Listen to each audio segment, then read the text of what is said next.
Você vai assistir, a partir de agora, a programação religiosa do seu canal 10. Pois o Deus da montanha é o mesmo do vale, não deixa só, velando está, nas tristezas, nas lutas, nos piores momentos, em suas mãos segurando estará. Graça e paz, meus queridos. Estamos, em nome de Jesus, no canal 10, trazendo o nosso programa Escalando Montanhas. E isso nós fazemos em nome da Igreja Presbiteriana do Brasil.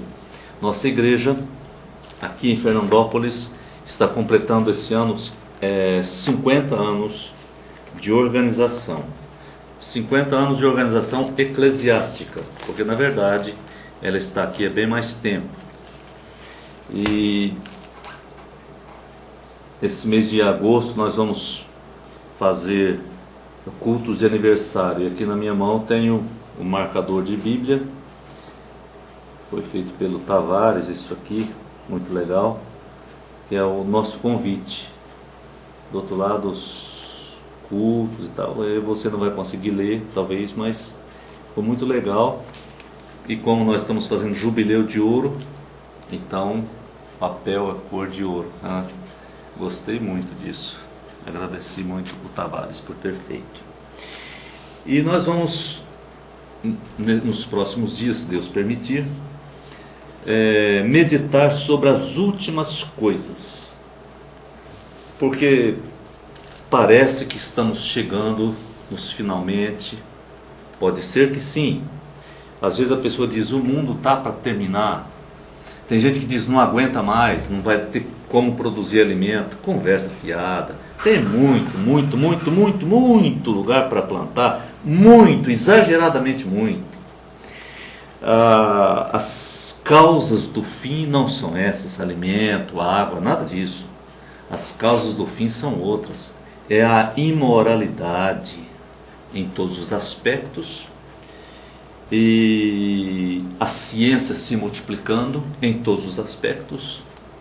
Essas coisas, por exemplo, são causas muito mais reais. E nós vamos então ler o Apocalipse, o final, sobre algumas coisas do fim. Se nós estamos nos aproximando. Agora, às vezes alguém diz, mas pode não estar próximo. Claro que não. Ou claro que sim, pode não estar próximo o final. Ninguém sabe, faltam 100 anos, 10 anos, 1000 anos. Ninguém pode dizer. Muitas pessoas já marcaram a volta de Jesus, marcaram a data. E tem gente por aí, tem religião chamada cristã, que diz que ele já voltou invisivelmente. Então tem todo tipo de pensamento. O pensamento humano é muito abrangente.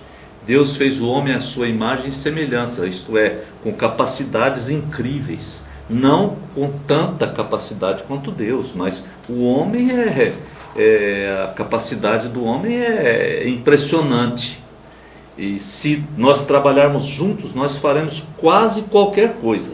Não falo qualquer coisa, mas quase qualquer coisa. Tal é a capacidade que o homem tem. Então vamos ler hoje Apocalipse 20, versículos 11 a 15. E vamos fazer uma série, algumas palavras a respeito das coisas do fim, as últimas coisas, tá? Então Apocalipse 20, versículos 11 a 15. Vamos ler. Vi um grande trono branco e aquele que nele se assenta, de cuja presença fugiram a terra e o céu, e não se achou lugar para eles. Vi também os mortos, os grandes e os pequenos, postos em pé diante do trono. Então se abriram livros. Ainda outro livro, o livro da vida, foi aberto. E os mortos foram julgados segundo as suas obras, conforme o que se achava escrito nos livros. Deu o mar os mortos que nele estavam. A morte e o além entregaram os mortos que neles havia. E foram julgados um por um, segundo as suas obras. Então, a morte e o inferno foram lançados para dentro do lago de fogo. Esta é a segunda morte, o lago de fogo. E se alguém não foi achado inscrito no livro da vida, esse foi lançado para dentro do lago de fogo. Muito bem, esse assunto é comentado por todas as pessoas do planeta. O fim, inferno, céu, morte eterna, vida eterna, lago de fogo, quem já morreu, como é que é, aonde estão, o que vai acontecer. O mundo inteiro debate esse assunto.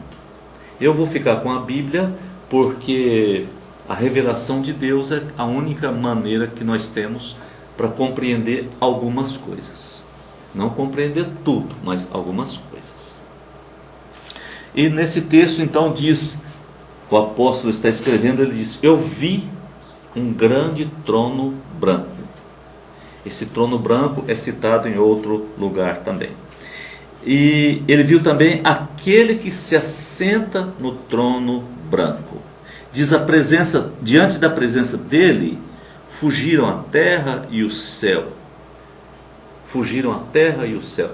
É lógico que é uma linguagem figurativa, mas real. Ela é figurativa, mas é real. Então nós não compreendemos as minúcias, nós não compreendemos, não podemos explicar palpavelmente, mas é real. Eu não acredito que aqui seja uma mentira, seja uma brincadeira. Não. Aqui é uma realidade. E havia um trono, e uma pessoa sentada nesse trono. Essa pessoa é Jesus, tá? Ele está sentado num trono de autoridade. Porque nós achamos que temos autoridade, né? Os governos pensam que tem uma autoridade. Olha, ele tem uma autoridade. De vez em quando morre um governante. De vez em quando morre um presidente. Fidel Castro, há pouquinho tempo, morreu. Morre mesmo, vai morrer. O nosso presidente Temer vai morrer. Ninguém sabe primeiro ou depois de quem. Vai morrer. Cadê a autoridade? Morreu. Ele morreu. A autoridade só tem aquele que está sentado no trono. Lembra da União Soviética? Puxa, aqueles nomes assim, pomposos dos ditadores da União Soviética. Morreram. Olha Hitler. Quer mais poder, quer mais autoridade, morreu. Nem sei se foi sepultado, se foi assassinado, se morreu de morte natural. As pessoas não sabem direito esse assunto, uns falam e outros desfalam. Mao Tse-tung, olha que nome, lá da China, morreu também. Esse lá da Coreia do Norte vai morrer também. Sejam os poderosos, seja o presidente americano. Quantos presidentes americanos já morreram? Quantos? Do Brasil e outros países do mundo inteiro. Os Césares romanos, que poder que eles tinham, que autoridade. Morreram. Mas quem está sentado no grande trono branco tem autoridade para julgar as nações.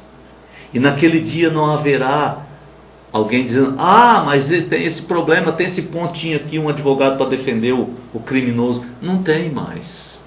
Agora só o trono branco e você. Só os dois. Quem está no trono branco e você. E aquele homem que está sentado no trono branco, Jesus Cristo, aquele que veio e morreu também por causa dos dos meus pecados, do pecado da humanidade, agora ele vem como grande juiz. Os juízes da terra vão lamentar terem feito o que fizeram. Os grandes da terra vão lamentar terem feito o que fizeram de mal. Porque agora estão diante do juiz dos juízes, sentado num alto e sublime trono, Jesus.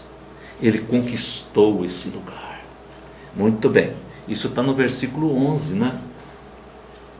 No versículo 12 ele diz: eu vi os mortos, grandes e pequenos. Esse grandes e pequenos é indefinido, é difícil para a gente dizer se refere ao quê. Porque grandes pode significar também os poderosos e os pequenos, a pobreza em geral do mundo inteiro. Ninguém sabe, acho que ninguém poderia afirmar é isso. Mas grandes e pequenos ele viu. Estavam todos diante do trono. E então foram abertos livros. Olha o versículo 12 diz: foram abertos livros, e depois diz assim: e ainda foi aberto o livro da vida. E diz que os mortos foram julgados segundo o que estava escrito nos livros. Porque o nome que está no livro da vida é o nome do salvo, do redimido, daquele que realmente foi comprado pelo sangue de Jesus, aquele que recebeu a salvação. Agora, os nomes dos livros, isso que é um problema. Você vê que são nomes nos livros. Você diz, é porque tinha muito mais gente indo para o inferno do que para o céu. Eu acho que não é isso não. Acontece que no livro da vida só está o nome da pessoa. Agora, nesses livros, além de estar escrito o nome da pessoa, está escrita também a acusação. Por que ele está sendo condenado? O que aconteceu com esse homem? E você pode ter certeza que não está escrito assim: ele foi condenado porque matou muito, esse matou tanto, esse aqui Hitler, não sei como é que é o sobrenome desse sujeito, Hitler tal, esse foi condenado porque fez o holocausto, esse foi condenado porque enterrava as pessoas, prendia as pessoas em Auschwitz, sei lá como é que fala essa palavra alemã. Esse foi condenado porque fez misérias, destruiu a Europa. Não, queridos. A base da condenação não vai ser assim, porque pecou ou não pecou. Não é isso. É se ele recebeu ou não recebeu Jesus. Se ele de fato pediu perdão para que ele fosse perdoado dos seus pecados ou não pediu perdão. Se ele se julgava um esperto e nunca buscou a Deus, então ele morreu sem Deus.